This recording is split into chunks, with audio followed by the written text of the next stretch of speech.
Option of lesser charges for Van Dam neighbor David Westerfield. President Bush today signing a law allowing families and victims of the September 11th attacks to watch Zacarias Moussaoi's trial on closed-circuit TV. Moussaoui is the only person charged in the September attacks.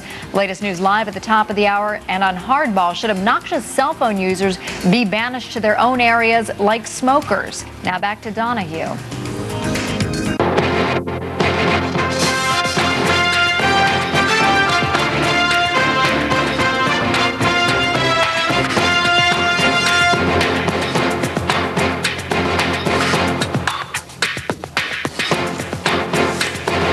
Very pleased to introduce David Potorti and Rita Lasar. Their lives have changed. Nobody can say anything that's going to make them feel better. But in the memory of their brothers, here are two different families, two different brothers, both of whom perished at the World Trade Center. Rita, your brother did make a phone call, didn't he? Yes, he called my brother. After the hit, after the strike? After the first plane hit. Yes, 27th floor, which tower? North Tower. North that was Tower. The first one that was hit. What did he say? He said, I'm fine. I'm not going to leave Ed. Help is on its way.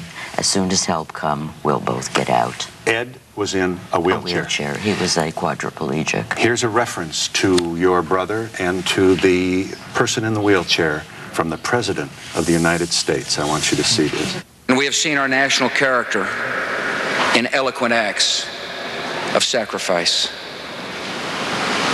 Inside the World Trade Center, one man who could have saved himself stayed until the end at the side of his quadriplegic friend. You don't want the United States to go and kill more innocent people in the name of you, your loved ones, or your brother's loved ones. Do I understand you? When President Bush mentioned my brother, and it became apparent that my brother's name was going to be used to kill innocents, thousands of innocents in a country far away, it was almost as bad as my brother's death.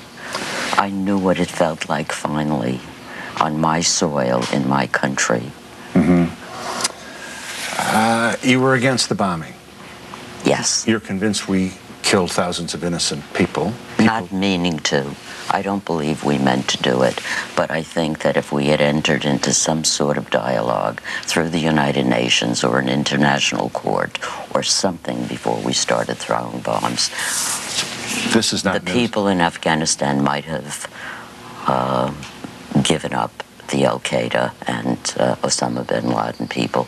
I don't know. Right. Mrs. Lasar, I do not tell you anything when I say that shortly after the bombing, this is September 17th, 75% of our citizens thought we had to take military action against any nation that allowed a terrorist to live in their own home nation. I think if Americans understood that we're not going to be safe if we are considered the largest nation on earth, and that wherever we go, our first response is bombs. Mm-hmm. You agree, David?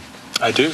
And your brother died, same tower, right, 96th floor. Marsh McLennan. Marsh McLennan. They lost about 300 people, and the plane hit exactly where he was. So that first fireball. No phone calls from that floor.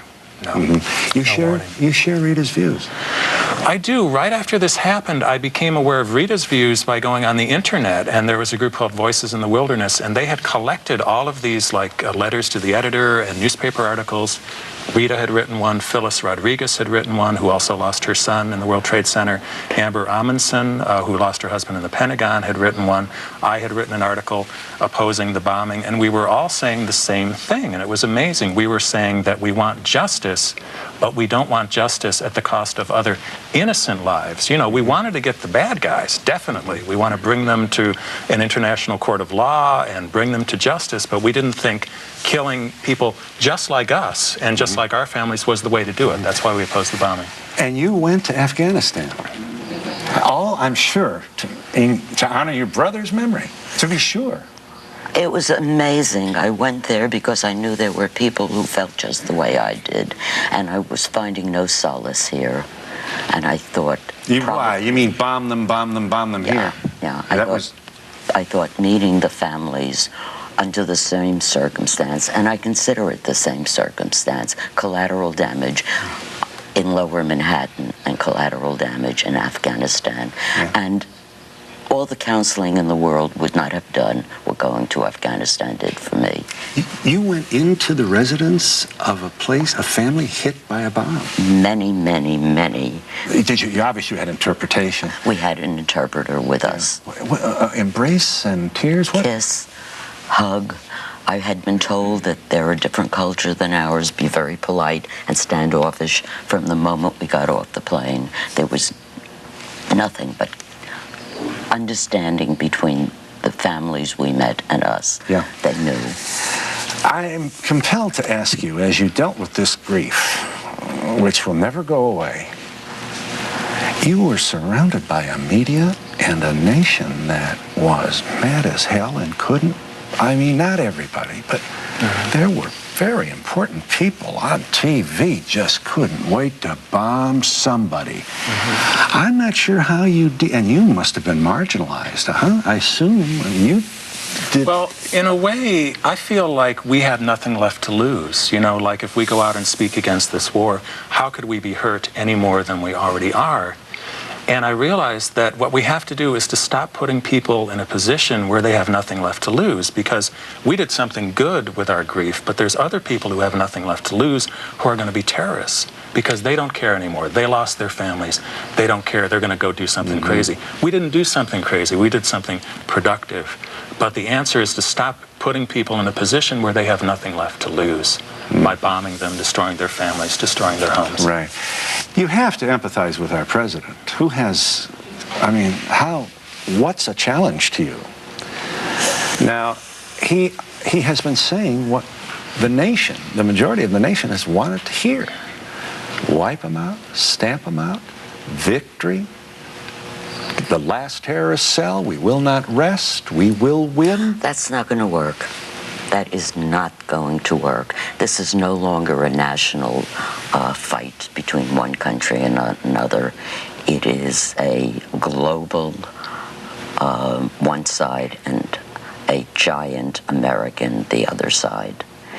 And I don't know whether sympathize is the word I would use in how I feel about our president and what he's doing. I do know that we asked to meet with him and he refused to meet with us.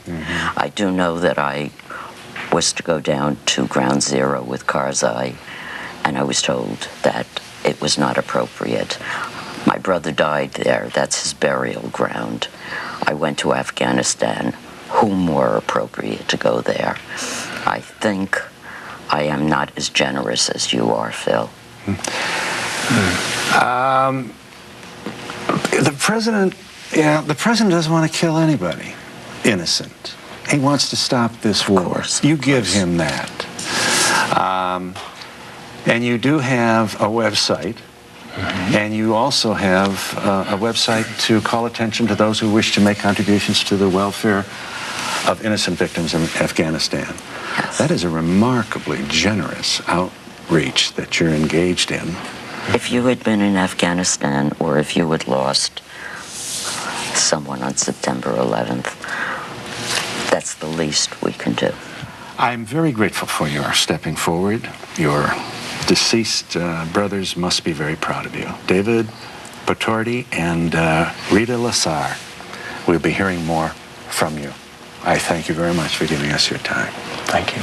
And we'll be back in just a moment.